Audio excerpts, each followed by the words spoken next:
Você não é um cachorro para se recompensar com comida.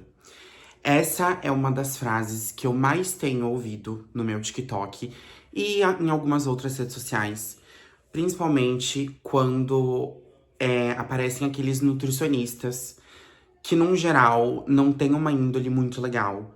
Então, através do pânico, eles precisam chegar até você de um jeito. Eles precisam te atacar e colocar no seu subconsciente a mensagem que eles querem passar, uma vez que eles estão vendendo o plano alimentar, o trabalho deles enquanto nutricionistas.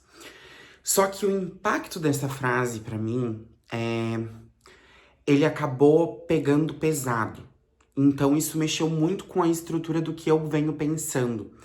Porque eu sou uma pessoa adulta, eu tenho o corpo de uma pessoa adulta e eu sou uma pessoa trans. Então, o meu corpo, ele não é biologicamente um corpo feminino, então eu passo por uma readequação hormonal, mas ao mesmo tempo eu tenho hormônios femininos constantemente dentro da minha corrente sanguínea.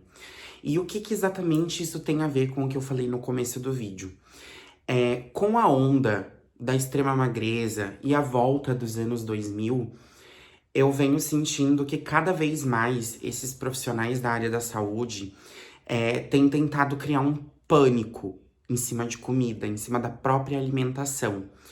E o problema nunca foi você comer, sempre foi a quantidade que você consumiu.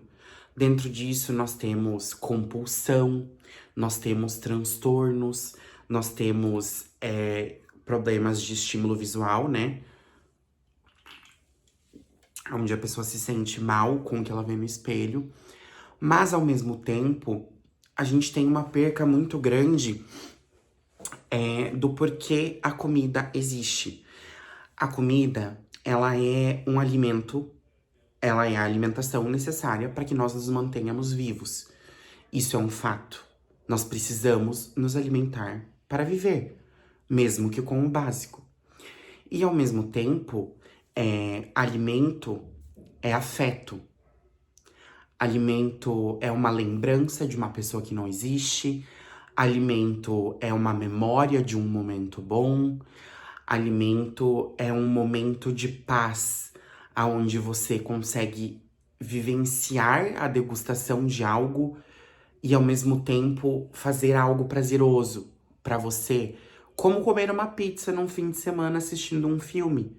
Como comer uma sopa que te lembra a tua avó. Ou simplesmente comendo uma torrada com queijo pela manhã, porque era o que a tua mãe fazia antes de sair para ir trabalhar. Então, eu venho percebendo e estudando nesses últimos meses justamente como a nossa relação com a comida, ela tem ficado cada vez mais porca e mais ríspida.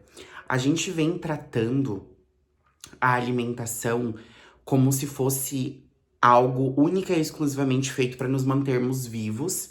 Então, você só pode consumir o necessário, você não pode sair da dieta, você não pode comer nada fora do seu plano alimentar, você não pode desejar comer nada gostoso, você não pode engordar, porque engordar significa estar feia.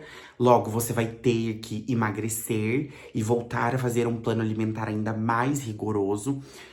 E isso tem entrado na minha cabeça de uma maneira tão suja, sabe?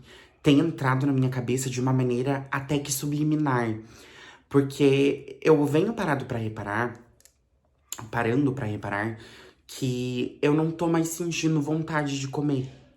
E não é não ter vontade de comer, é não querer engordar.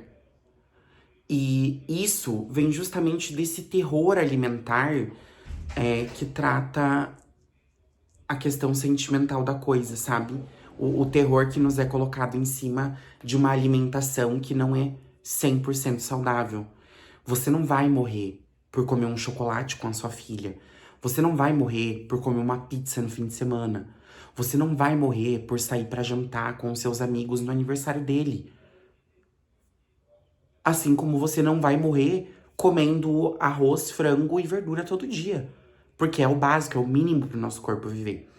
Só que dentro disso, a gente também encaixa algumas partes psicológicas.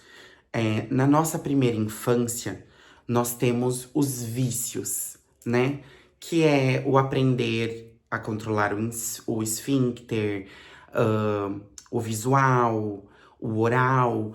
E a alimentação, ela tá necessariamente ligada com o desenvolvimento da nossa primeira infância. O desenvolvimento do gosto pela alimentação em si, e também pela vontade de comer, porque a nossa infância ela também dita como nós comemos.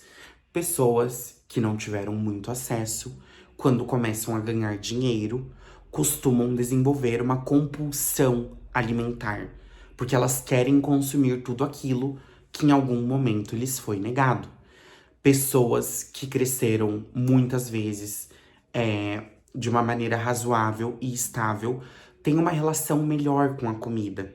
E pessoas que nasceram muito ricas sequer se importam com a comida, porque a comida muitas vezes é o mínimo para se viver. Dentro do capitalismo, a comida ela é status. Então, você não vai postar que você tá comendo um miojo com salsicha, mas você vai postar se você comer caviar. E isso já é status por alimentação. Voltando ao vício oral. O vício oral, que é o desenvolvido na infância novamente, ele tá intrinsecamente ligado com a nossa alimentação. E conforme a gente vai crescendo e amadurecendo, a gente tem que ir colocando na nossa cabeça que comida não é só sobre comer. Comida é sobre todo o resto que engloba o alimento. É o ato de produzir um alimento, é o ato de comprar um alimento, é o ato de escolher qual vai ser o prato, de escolher qual vai ser a verdura. Quando você pensa em fazer uma janta, por exemplo, você não pensa assim, pensei e fiz. Não. Você pensa qual comida você quer fazer, quais ingredientes são necessários para aquilo, se você vai ter que ir ao mercado ou não. E tudo isso demanda tempo. Você dedica seu tempo, você dedica carinho, você dedica você para preparar uma alimentação, para preparar uma refeição. Então você vai ao mercado, você escolhe boas verduras, você escolhe um bom extrato de tomate, você escolhe qual vai ser a proteína, você escolhe uma massa, uma carne. Você volta para casa, você higieniza os alimentos, você separa, você pica, daí você cozinha, daí você frita, até que de fato esse prato esteja pronto, por exemplo. E o processo de fazer isso, ele também é um processo gostoso.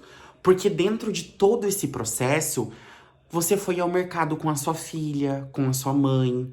Você voltou pra casa, você fez um carinho no seu gato. Você colocou uma música pra ouvir enquanto você cozinha. Você limpou a sua louça antes de cozinhar. E isso também é um autocuidado. Então, a relação com a comida, ela tem perdido o sentido nos últimos tempos por conta de pessoas que alarmam isso e plugam a comida única e exclusivamente com um distúrbio alimentar. Então, comer igual a engordar, engordar igual a ruim, e ruim igual a ninguém gosta. E ninguém gosta de ser desgostoso. E isso tem me pegado muito, isso tem me deixado muito mal. Porque o meu pai tinha um restaurante, então eu aprendi a cozinhar com o meu pai.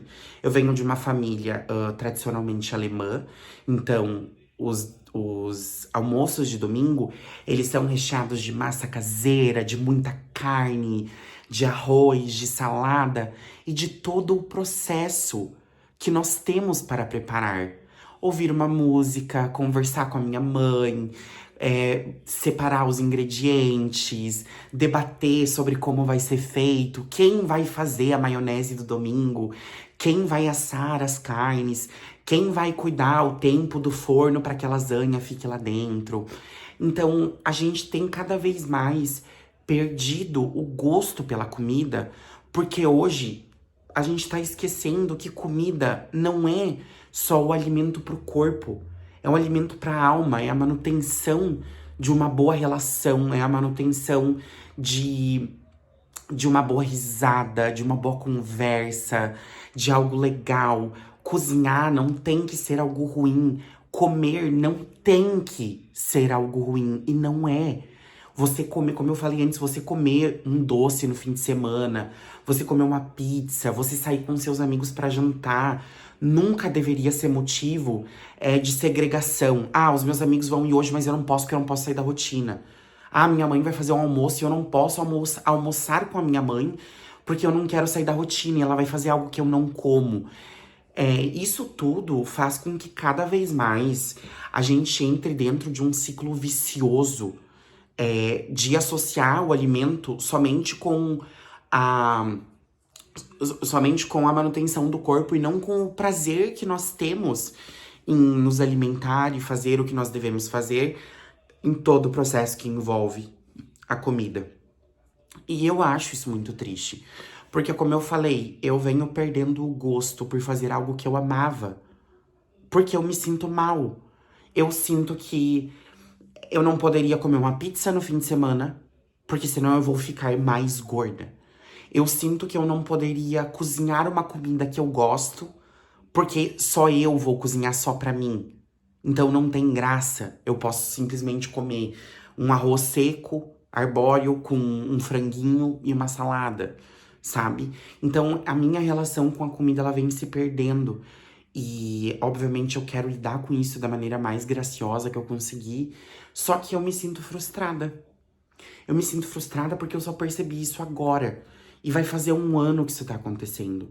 Vai fazer um ano que eu perdi o gosto pela comida. Que eu perdi o gosto por cozinhar, sabe? Algo que quando eu era criança me fazia feliz. Algo que quando eu era criança me fazia realizada. Porque eu tava com o meu pai. Então hoje cozinhar é lembrar do meu pai que é falecido. Hoje fazer um doce é lembrar da minha avó que não tá mais aqui. Quando eu penso em massa, eu penso na minha mãe porque ela faz massa caseira.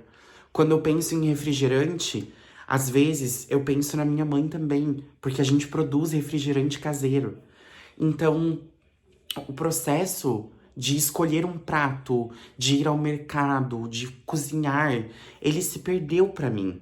E ele se perdeu por conta da influência externa que a alimentação tem feito, onde nutricionistas, muito territorialistas por sinal, implantam na nossa mente que nós vamos engordar, que nós vamos ficar nojentas, que se você não comer arroz, brócolis e frango todo dia, você não emagrece, que você nunca pode sair do seu plano alimentar, que você nunca pode fazer algo diferente.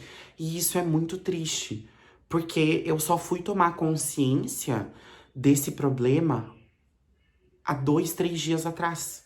E dentro desses 2, 3 dias que eu tô fazendo essas associações na minha cabeça. E isso tá doendo. Tá doendo porque agora eu tô percebendo que não é algo recente. É algo que tá comigo há um ano. Vocês sabem quantas vezes eu cozinhei esse ano? Se eu puder falar 20 vezes, talvez eu esteja numa margem de erro próxima. Eu tenho uma cozinha equipada em casa. Eu tenho dinheiro, eu tenho tempo, eu tenho qualidade de vida, eu tenho conhecimento para escolher uma boa alimentação. Mas eu prefiro comprar uma marmita de arroz, feijão e carne. Não porque eu não goste de cozinhar, mas porque eu me sinto desconectada do alimento que eu estou consumindo. Eu sinto que não tem graça comer. Que eu não como porque eu tenho fome, eu como porque eu preciso. Então, se eu só preciso, eu só vou comer o básico. E é o que eu venho feito nos últimos dias. E, obviamente, eu quero cortar isso. Eu não quero que esse ciclo continue. Porque agora que eu tomei consciência e entendi de onde isso veio, eu vou filtrar um pouco as minhas redes sociais. Eu vou parar de acompanhar alguns nutricionistas. Eu vou parar de acompanhar algumas pessoas que falam sobre transtornos alimentares, porque eu sei o impacto que isso tem dentro da minha cabeça. E vou tentar assimilar uma alimentação que eu goste novamente, vou tentar voltar a cozinhar para as pessoas que eu amo, vou tentar voltar a sentir a felicidade que eu sentia há um ano atrás, quando eu pensava em fazer uma galinhada, quando eu pensava em fazer algo gostoso para comer, que não é porque não é para outras pessoas, que seria um prato só para mim, que esse processo não deveria existir, que ele não deveria ser gostoso e que eu não deveria me preocupar em tudo que envolve comer. E é isso. Eu sinto que eu desabafei na medida certa sobre o que eu tô sentindo. E eu, obviamente, talvez possa ter ficado meio embananado em alguns pontos que eu falei, mas eu prometo que se você parar pra pensar, tudo que eu comentei nesse vídeo faz muito sentido. E eu convido a vocês a ir dentro da casa de vocês, trazer uma reflexão para si mesmos sobre a alimentação, sobre o processo da alimentação e principalmente sobre tudo que envolve comer. Comida é afeto, comida é memória, comida é paladar e comida é felicidade. Não tô falando que você tem que exagerar, mas tô dizendo que o alimento por si só, ele é muito mais do que só um alimento. Ele é sentimento. E é isso, gente. Agora que eu desabafei e me sinto mais leve, vou tomar minha coquinha e vou dormir.